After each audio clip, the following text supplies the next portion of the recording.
Hello, today I will show you how to enable or disable motion photos on your Samsung phone. So let's start from the home screen.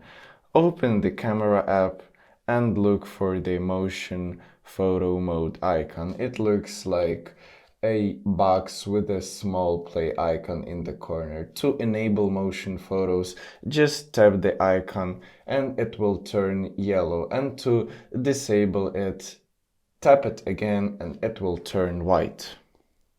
So let's try it and take a photo.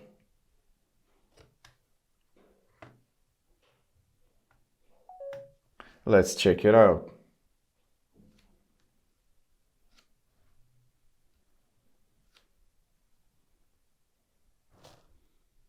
And that's it. Now you know how to take a motion photo.